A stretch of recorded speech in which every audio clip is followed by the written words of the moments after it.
दुखिया भूपति दुखिया, रंक दुखी बपरीती हो। सुरपति दुखिया भूपति दुखिया, रंक दुखी बपरीती हो। कहे कबीर और सब दुखिया, एक संत सुखी मन जीती हो। संत सुखी मन जीती हो। पुण्यात्माओं, सौभाग्य आपका, आप जी को ये यथार्थ ज्ञान अमृत वचन सुनने को मिले, सौभाग्य प्राप्त हुआ आपको। भक्ति मुक्ति के दाता सतगुरु ये भटकत प्राण फिरंदा, उस साहिब के हुक्म बिना नहीं तरवर पात हिलंदा। उस परमात्मा कबीर भगवान की, अल्लाह अकबर की, उस महान परमेश्वर की आपके ऊपर असीम रजा है और आप युगों युगों के बहुत पुण्यकर्मी प्राणी हो, जो ऐसे भाग दौड़ के जीवन से समय निकालकर यहां परमात्मा के दरबार में पहुंच पाते हो। उस परमात्मा की रजा बिना आप यहां नहीं आ सकते, आप ये ज्ञान भी नहीं सुन सकते, आप तक ये पहुंच भी नहीं सकता। इस ज्ञान को आप तक पहुंचाने के लिए परमात्मा ने 600 वर्ष पहले प्रयत्न किए और उन दुष्ट लोगों ने, स्वार्थी नकली गुरुओं ने अपनी रोजी रोटी को उत्तम मानते हुए, प्रथम मानकर अपने स्वार्थ को प्रधान मानते हुए कबीर भगवान उस धानक रूप जुलाहे को बहुत परेशान किया और यथार्थ ज्ञान को आप तक नहीं पहुंचने दिया। उस परमेश्वर ने वो अमर ज्ञान अपनी वाणी में, सच्चिदानंद घन ब्रह्म की वाणी में, कबीर वाणी में लिपिबद्ध करवा दिया अपनी प्यारी आत्मा धर्मदास जी द्वारा। अब उस ज्ञान को, परमात्मा के उस विधान को, जो 600 वर्ष पहले परमेश्वर अपने द्वारा रची हुई सृष्टि की जानकारी, और हम कौन हैं, कहां से आए हैं, यहां क्यों दुखी हो रहे हैं, जन्म और मृत्यु का कारण क्या है, ये सब कुछ उस समय बताना चाहते थे, लेकिन इन नकली धर्म गुरुओं ने, इन दुष्ट लोगों ने हमारे तक ये पहुंचने नहीं दिया। परमात्मा का घोर विरोध करा दिया, उनको काटने, मारने, बुरी तरह परेशान करने पर ही लगे रहे, जनता को भ्रमित करते रहे। उस परमेश्वर ने कहा था कि जब 5500 वर्ष कलयुग बीत जाएगा, उस समय सभी अपनी प्यारी आत्माओं को शिक्षित करूंगा, पूरे मानव समाज को, और सभी धर्म के धर्मी अपने धर्म ग्रंथों को सच मानते, और जिन गुरुओं को हम शास्त्र विज मानते थे वो अपने ही सदग्रंथों से अनभिज थे, अपरिचित थे, अज्ञानी थे, और हम उनको केवल संस्कृत भाषा जानने के कारण उन पर विश्वास किया करते थे कि सभी सदग्रंथ संस्कृत भाषा में हैं, और ये हमारे हिंदू धर्म गुरु संस्कृत भाषा पढ़े हैं, इन्होंने सदग्रंथों को ठीक ठीक जाना होगा, ये सही बता रहे। और उनकी एक दाल गलती रही उस समय कि कबीर जुलाहा है, धानक है, और उस समय संस्कृत पढ़ने का अधिकार केवल ब्राह्मण वर्ग को ही था। इसलिए आम आदमी को यह विश्वास बना नहीं, यह शंका बनी रही कि कबीर जी अशिक्षित हैं, परमेश्वर कबीर जी अशिक्षित हैं, ये झूठ ही बोल रहे होंगे सदग्रंथों के बारे में, क्योंकि सदग्रंथ हमारे पवित्र वेद, पवित्र श्रीमद् भगवद गीता, पवित्र पुराण आदि आदि, ये सभी संस्कृत भाषा में लिपिबद्ध हैं। तो परमात्मा ने ये समय निर्धारित किया था, अपनी प्यारी आत्मा धर्मदास जी से बताया था, और धर्मदास जी ने जब पूछा, परमात्मा आज तो बहुत ही धार्मिक व्यक्ति हैं, इनके अंदर धार्मिकता है, बुराइयां भी कम है, न्यून है, और 5500 वर्ष जब कलयुग बीतेगा, यानी आज से लगभग 600 वर्ष पश्चात तो और आप बताते हो कलयुग में मानव की वृत्ति बहुत गिर जाएगी, इनके विचार मलिन हो जाएंगे, चरित्र ठीक रहे नहीं, अविश्वासी कृत घनी बन जाएंगे। तो तब कैसे समझाओगे मेरे मालिक? तब परमेश्वर ने कहा था कि सबसे पहले मैं इनको शिक्षित करवाऊंगा। परमात्मा कबीर जी कहते हैं ये सब खेल हमारे किए, हमसे मिले सो निश्चय जिए। और फिर जब ये शिक्षित हो जाएंगे तब अपना दास भेजूंगा। तब तो कहा था मैं स्वयं जाऊंगा और उन सदग्रंथों के गूढ़ रहस्यों को जन साधारण को बताऊंगा, लेकिन स्वयं नहीं आए तो दास भेज दिया पुण्यात्माओं उस परम पिता ने।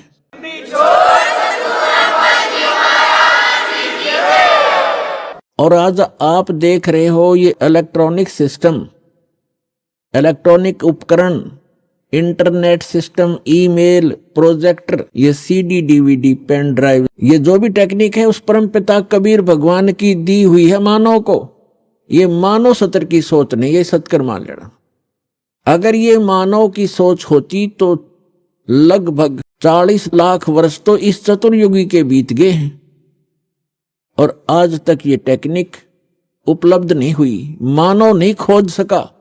ये परमात्मा ने कलयुग इसलिए नाम रखा इसका कि इसमें मशीनरी युग होगा, टेक्निक इसके अंदर परमात्मा अपने बच्चों को देंगे।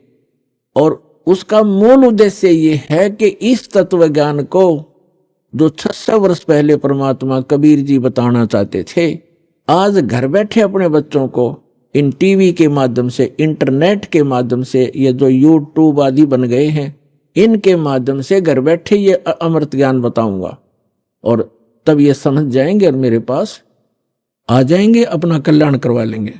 तो ये सारा कुछ जो उपकरण बनवाए हैं परमात्मा ने, गॉड गिवन ये माइंड है, जीव का अपना सतर की सोच नहीं है, ना ये बना सकता है।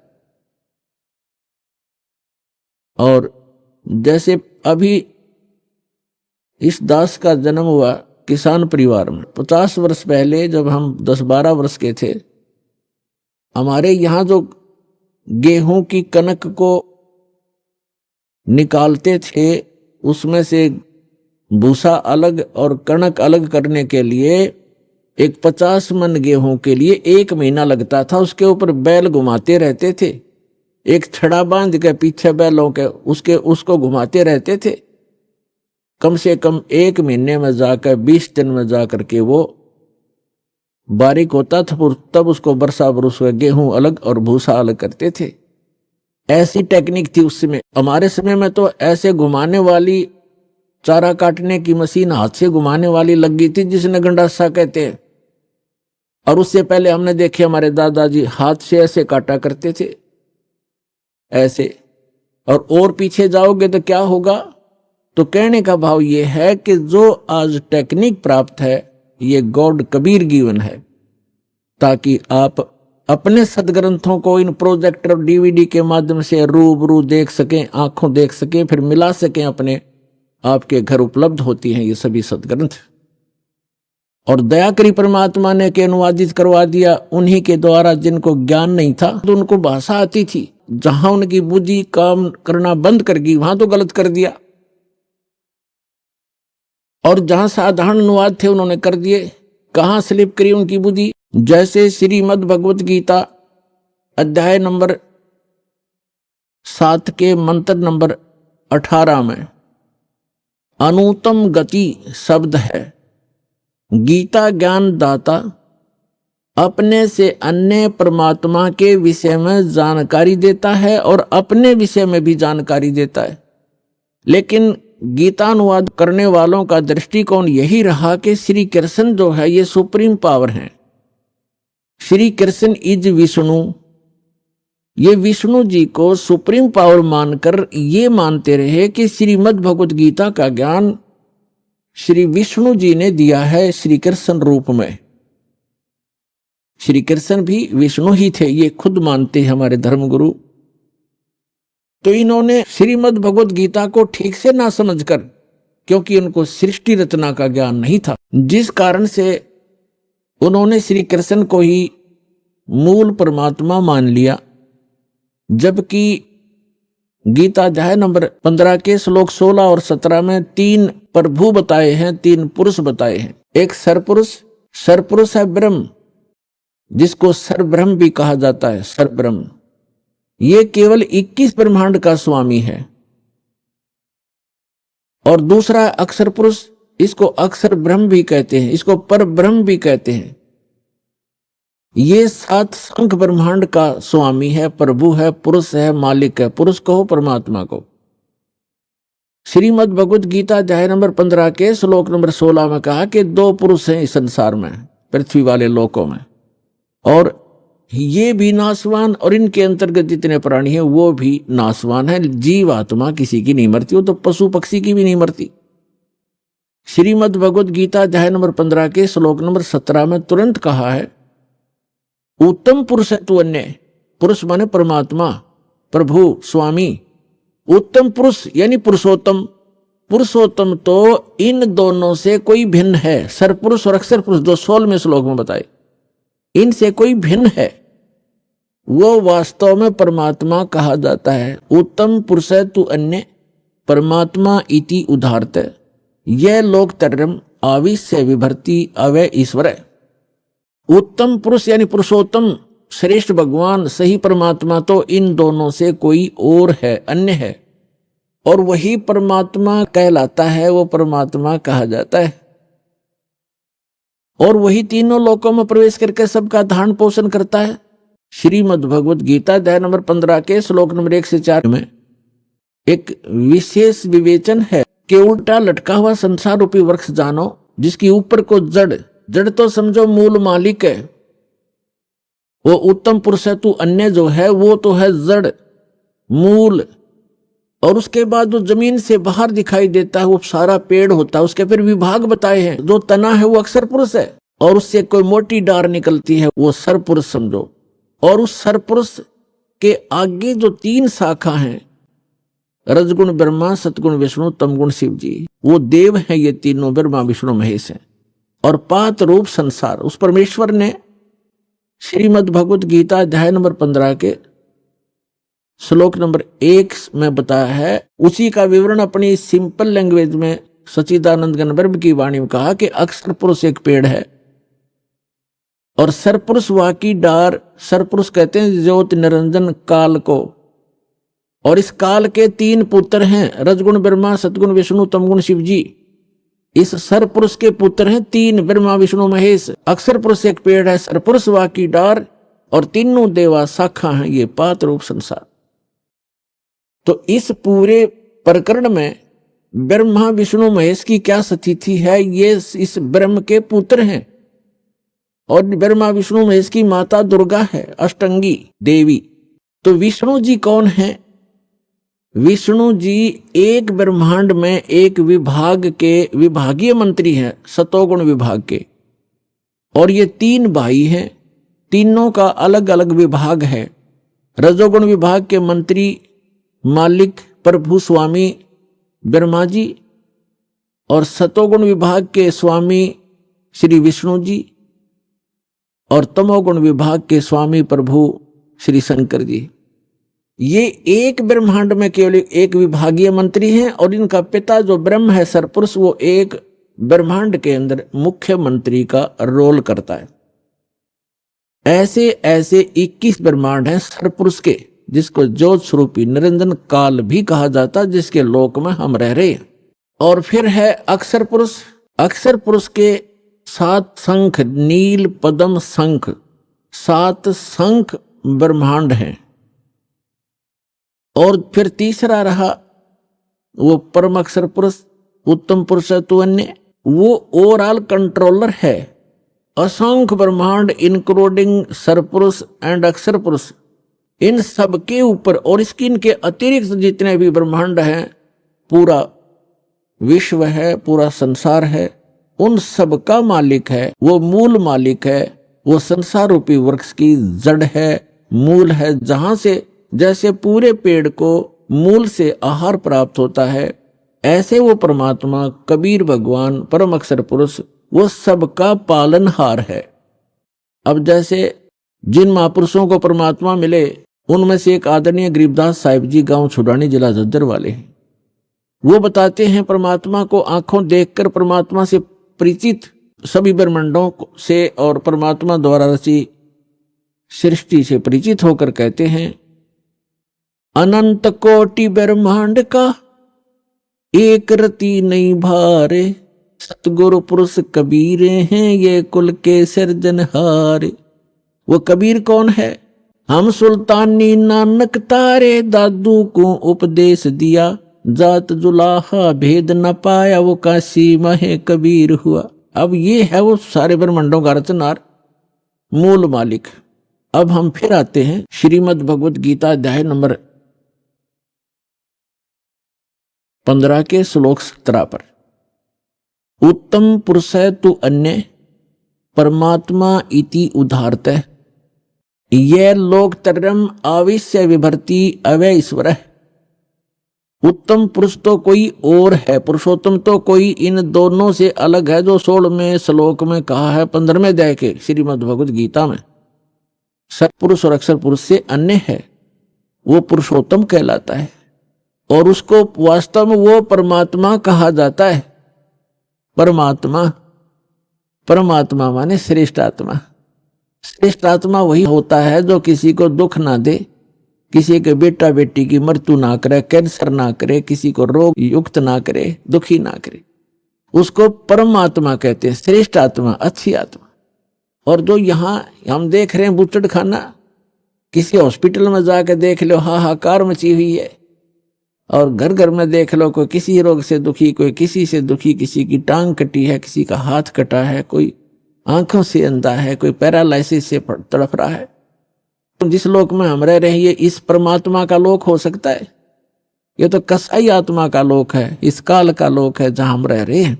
ये कबीर भगवान ने आकर बताया।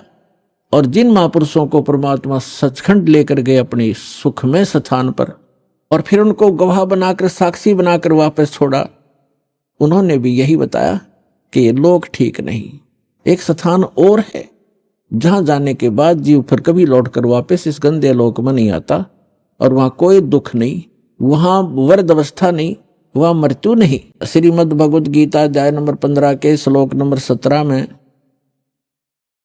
कहा है कि उत्तम पुरुष है तो अन्य परमात्मा इति उदाहरतः, और यह लोकतरम आविश्य विभर्ति अवैश्वर, जो तीनों लोकों में प्रवेश करके वो श्रेष्ठ परमात्मा जो सरपुरुष और अक्षर पुरुष से अन्य है, वो संसार रूपी वृक्ष की मूल है, जड़ है, ऊर्ध्व मूलम अधः शाखम, ऊपर को जो जड़ है वो तो समझो परम अक्षर ब्रह्म है।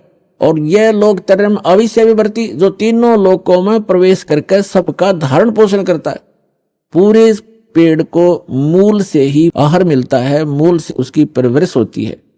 तो पूरा जो मूल है ऊपर परमात्मा है, जो सतलोक में रहता है, वो अक्षर पुरुष, परम अक्षर पुरुष, वो सारी सृष्टि का रचनहार, सर्व उत्पादक प्रभु, वो कबीर साहब है जो काशी में धानक रूप में आए थे। उस परमात्मा ने विधान बना के छोड़ दिया है। उस विधान अनुसार जो चलेगा उसको जैसा भी यहाँ का जो कर्तव्य है, लाभ है, उस अनुसार उसको मिलता रहेगा, उसी प्रकार उसका जन्म मृत्यु होता रहेगा। और इस जन्म मृत्यु से बचने के लिए विधान बनाया है, जो उसको अपनाएगा, उसको अप्लीकेबल कर लेगा, उसका जन्म मृत्यु छूट जाएगा। तो वो जन्म और मृत्यु के छूटने का विधान हमें प्राप्त नहीं हुआ था। परमात्मा ने 600 वर्ष पहले बताने की चेष्टा की, लेकिन हम अशिक्षित होने के कारण हम वंचित रह गए।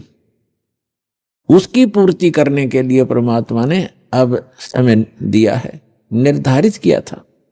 अब जो प्रसंग चल रहा है, अब यहां कई व्यक्ति श्रद्धालु आपको भ्रमित कर देते हैं कि श्रीमद् भगवत गीता अध्याय नंबर 15 के श्लोक नंबर 18 में गीता ज्ञानदाता कहता है कि मैं पुरुषोत्तम प्रसिद्ध हूं। तो वो भ्रमित करते हैं कि रामपाल इनकम्प्लीट ज्ञान देता है, 17वें श्लोक तक ही बताता है, 18वें में क्यों नहीं बताता कि उसमें खुद कहता है मैं पुरुषोत्तम हूं। यदि उसको 18वें श्लोक को हम फाइनल माने तो 17वां गलत हो गया, क्योंकि गीता ज्ञानदाता तो यह कहे कि पुरुषोत्तम तो इन दोनों से कोई अन्य है, और 18वें में क्या कहता है कि मैं गीता ज्ञानदाता कौन है? ये श्री कृष्ण कहो चाहे विष्णु को, ये बोलने वाला श्री कृष्ण और विष्णु नहीं है। इनके अंदर इनका पिता जो सरपुरुष है उसने प्रतिज्ञा कर रखी है। 7वें अध्याय के 24-25वें श्लोक में कहा है, वो खुद कहता है गीता ज्ञानदाता कि मैं अपनी योग माया से छुपा रहता हूं। ये बेबुद्धि मंदबुद्धि के लोग मुझे एज ए कृष्ण मान रहे होंगे, व्यक्ति रूप में खड़ा प्राप्त मान रहे होंगे। मैं कृष्ण नहीं हूं, मैं व्यक्ति रूप में कभी नहीं आता। 4थे अध्याय के 9वें श्लोक में ये कहता है मेरे जन्म और कर्म दिव्य है। अब इसके कर्म दिव्य कैसे हैं कि ये सामने आता नहीं, इसने प्रतिज्ञा कर रखी है और ये किसी में प्रवेश करके अपना जो उल्लू सीधा वो कर जाता है। श्री कृष्ण में प्रवेश करके गीता का ज्ञान ये पुरुष दे रहा है और ये कहता है कि मेरे अंतर्गत यानी 21 ब्रह्मांड में जितने भी प्राणी हैं उनसे मैं उत्तम हूं, श्रेष्ठ हूं, तगड़ा हूं, मजबूत हूं, ताकतवर हूं। इसलिए लोक वेद में मैं पुरुषोत्तम प्रसिद्ध हो रहा हूं। लोक वेद दंत कथा सुनी सुनाई बातें, इस कारण से मैं पुरुषोत्तम हूं। 15वें अध्याय के 17वें श्लोक में स्पष्ट कर दिया कि उत्तम पुरुष है तू अन्य, वो तो कोई और है और वही वास्तव में अविनाशी है। दूसरे अध्याय के 17वें श्लोक में कहा है और गीता अध्याय नंबर 2 के श्लोक 12 में, गीता अध्याय नंबर 4 श्लोक 5 और 9 में, गीता अध्याय 10 मंत्र 2 में ये स्पष्ट करता गीता ज्ञानदाता कि मेरे तो जन्म मृत्यु होते हैं, मैं अविनाशी नहीं हूं। और दूसरे अध्याय के 17वें श्लोक में श्रीमद् भगवद गीता में कहा कि अविनाशी तो उसको जान जिसने सारे ब्रह्मांड की रचना की, जिसे सारा संसार व्याप्त है। उस अविनाशी को मारने के लिए कोई भी सक्षम नहीं है। और अपने विषय में कहता है कि मेरी तेरी जन्म मृत्यु होती रहती है। लेकिन 18वें अध्याय के 62वें श्लोक में कहा कि अर्जुन तू सर्वभाव से उस परमेश्वर की शरण में जा, उसकी कृपा से तू परम शांति को और सनातन परम धाम को प्राप्त होगा। और गीता अध्याय नंबर 15 के श्लोक नंबर 1 से 4 का सारांश है कि उल्टा लटका हुआ संसार रूपी वृक्ष है और जो इन सभी विभागों को बताता है। जैसे 4थे अध्याय के 32 और 34 श्लोक में बताया है कि सच्चिदानंद घन ब्रह्म ने यानी ब्रह्मणे मुखे, ब्रह्मणे माने सच्चिदानंद घन ब्रह्म के मुख से उच्चरित वाणी में ये तत्व ज्ञान विस्तार से कहा गया है। जो यज्ञों के बारे में, यज्ञ माने धार्मिक अनुष्ठानों के विषय में जो जानकारी है विस्तार से कही गई है। और 4थे अध्याय के 34वें श्लोक में कहा कि उस ज्ञान को तत्वदर्शी संतों से जाकर समझ। गीता ज्ञानदाता कहता मैं नहीं जानता उस तत्व ज्ञान को, नहीं तो एक अध्याय और लिख देता 19वां कि वो तत्व ज्ञान ये सुन ले, इसमें लिखता हूं। वो तत्व ज्ञान से परिचित नहीं है। तो 4थे अध्याय के 34वें श्लोक में गीता जी में कहा है कि उस ज्ञान को जो सच्चिदानंद घन यानी परम अक्षर ब्रह्म अपने आप अपने मुख कमल से बोलता है आकर के उसकी अमृतवाणी में लिपिबद्ध किया जाता है, कबीर वाणी में, वो तत्व ज्ञान है। 4थे अध्याय के 34वें श्लोक में कहा गीता जी में उस ज्ञान को तू तत्वदर्शी संतों के पास जाकर समझ।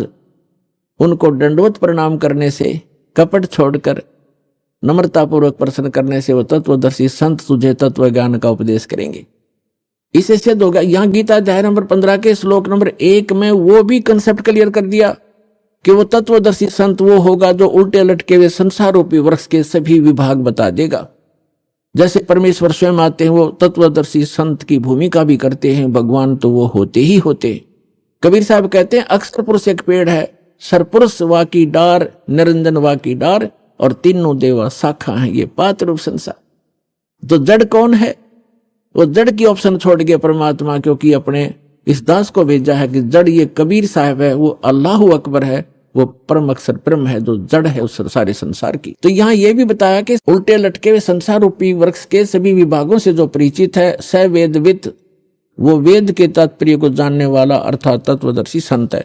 उसके पश्चात परमेश्वर के 15वें अध्याय के 4थे श्लोक में लिखा है तत्वदर्शी संत की प्राप्ति के उपरांत परमेश्वर के उस परम पद की खोज करनी चाहिए जहां जाने के बाद साधक लौटकर कभी संसार में नहीं आते।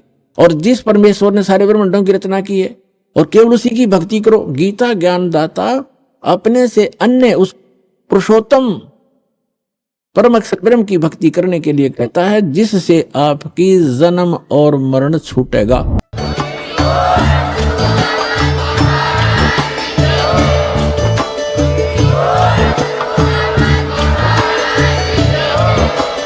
आप सुन रहे थे जगत गुरु तत्वदर्शी संत रामपाल जी महाराज जी के मंगल प्रवचन। अधिक जानकारी के लिए विजिट कीजिए हमारी वेबसाइट www.jagatgururampalji.org। संत रामपाल जी महाराज जी के शुभ आशीर्वाद से पूरे विश्व भर में 500 से भी ज्यादा नाम दीक्षा केंद्र हैं, जिन पर संत रामपाल जी महाराज जी द्वारा ऑनलाइन निशुल्क नाम दीक्षा दी जा रही है। अपने नजदीकी नाम दीक्षा केंद्र का पता करने के लिए संपर्क करें 8222880541।